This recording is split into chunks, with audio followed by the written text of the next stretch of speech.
Hey guys, welcome back to the channel. Today I'm going to be reviewing one of my all-time favourite movies ever, Shawshank Redemption.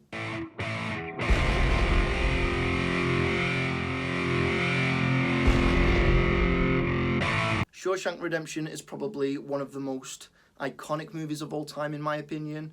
I can literally watch it anytime if it's on, I will watch it. It's such an incredible movie. I think you should really watch it and enjoy it. The story is about a man that's wrongly accused of a crime that he didn't commit. He was framed and sentenced for 2 life sentences for murder. It stars Robbins as Andy Dufresne, and he is just magnificent in this role. He's absolutely mind-blowing and he just plays his role just so consistently. You really feel for him. This film really allows you to connect with his character. In a sense, this film really allows you to kind of go on his journey through his time at Shawshank. So he arrives at the prison with a bus full of inmates, and the inmates already there call them fresh fish. They're terrified, they have no idea what to expect. All the inmates just put on all these bets to see who will crack first. So the guy that eventually does crack, he breaks down, he starts crying, and he's just making all this noise.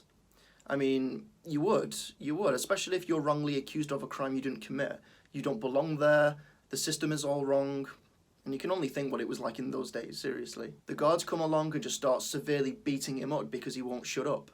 They take him out of his cell and just start kicking him to the floor while all the inmates watch, and it's just absolutely gruesome. And then you even heard the inmates telling him, just shut up because you're going to get yourself killed. And they're the ones that even started this. What did they expect? Later on, they were all told that he had died in the infirmary. So essentially, this film kind of shows you what life actually went on in Shawshank, how crazy it was, how unfair it was to the inmates. That's what the whole premise is actually really about, which is quite interesting, I find. Because the first time I watched this, I really did enjoy it, but I didn't grasp the concept of what the film was actually about. I only knew that I was enjoying it. The ending was really cool, but you watch it time and time again, especially growing up like I did, and you really understand the premise of what this film is all about, which I think is just absolutely mind-blowing. So the acting in this movie is just nothing but outstanding. It's just an absolute masterpiece in my opinion. The dialogue for these actors is just absolutely amazing. You start to really relate to these different characters and understand from their point of view how they feel and what their emotions are like and how they've just kind of given up. It's a masterpiece. I mean, you've got Morgan Freeman. The guy's an absolute legend. And if you've seen all of his work, it's just nothing short but absolutely outstanding. So Morgan Freeman plays his character called Red, and he's basically the inmate that you can go to get anything that you want.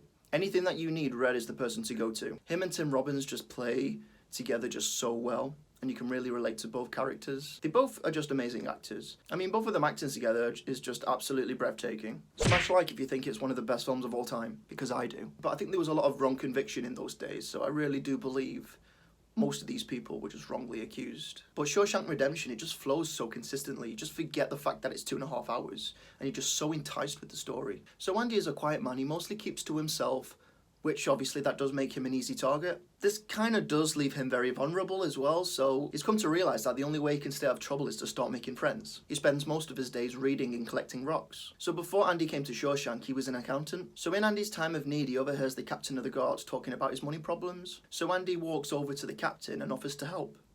But in return, he just wants some beers for him and his co-workers. So you see in this next scene where all the inmates are just on a break, and they've all got a bottle of beer with the guards, and they're all just chilled in the nice hot weather. And you can see Andy just literally sat in the corner with this huge smirk expression on his face. And he knows he's won them over. He knows he's won them over with the beer. I mean, could you imagine what it must be like not to have a beer in all those years in prison? I mean, that's got to be like Christmas for a lot of inmates. So the captain of the guards takes Andy up on his offer and starts doing his taxes for him. And then the rest of the guards shortly then follow, and he starts doing taxes for the warden as well. Now within doing this, he starts using Andy to do his money laundering scheme, which obviously has no choice in the matter, because if he decides to not do it, then he's obviously going to make his life just a living hell in Shawshank, so he really has no choice, and he'll kill anyone that gets in his way. So you have the warden, and then you have the captain of the guards. He's cruel, he's mean to the other inmates, he takes sick pleasure in inflicting pain on them all. It's a really bad man. One of the parts that really moved me in this film was that there's a character called Brooks, and he's pretty much the oldest prisoner in Shawshank. But when it comes time to his release, things don't go down very well for him. In prison, he's a very important man. He's been there the longest. Everybody knows him. He knows how to work the prison. All those years of being behind bars, you know, it really changed the man. And you hear Morgan Freeman, Reds, talk about this, the fact that he's been in prison all of his life and he's become institutionalized because he's been there for so long. Brooks has been in Shawshank for over 50 years. He's been there so long, he relies on the walls to keep him safe. This is all he knows. The walls are what keep him safe. Now that he's out, he's scared, he doesn't know what to do. They don't understand what it means to actually be institutionalized for being in a place for so long and just getting used to it. Red understands because he's been there for about 20-25 years, so he understands how institutionalized feels to someone that's just completely been left out of prison. You know, they're going to feel vulnerable, they're going to feel scared, they have to think for themselves. Prison is a place where you don't have to think for yourself, everything is laid on for you. So as time goes by, Andy has got himself in the position where he starts doing things on a personal basis for the warden. This kind of puts him in the perfect place because he's really close to the warden, he works with him, so he may have this idea, he can devise a plan to actually escape. But the warden is also close to working with Andy. So he watches Andy every day, he knows what he's doing, he knows his job, and he's got to a point where he trusts him to actually get things sorted and do whatever he needs to. One of the best lines in this movie is probably when Andy talks about him being an honest man outside of prison, where he's come to prison to be a crook. You know, the funny thing is, on the outside, I was an honest man, straight as an arrow. I had to come to prison to be a crook.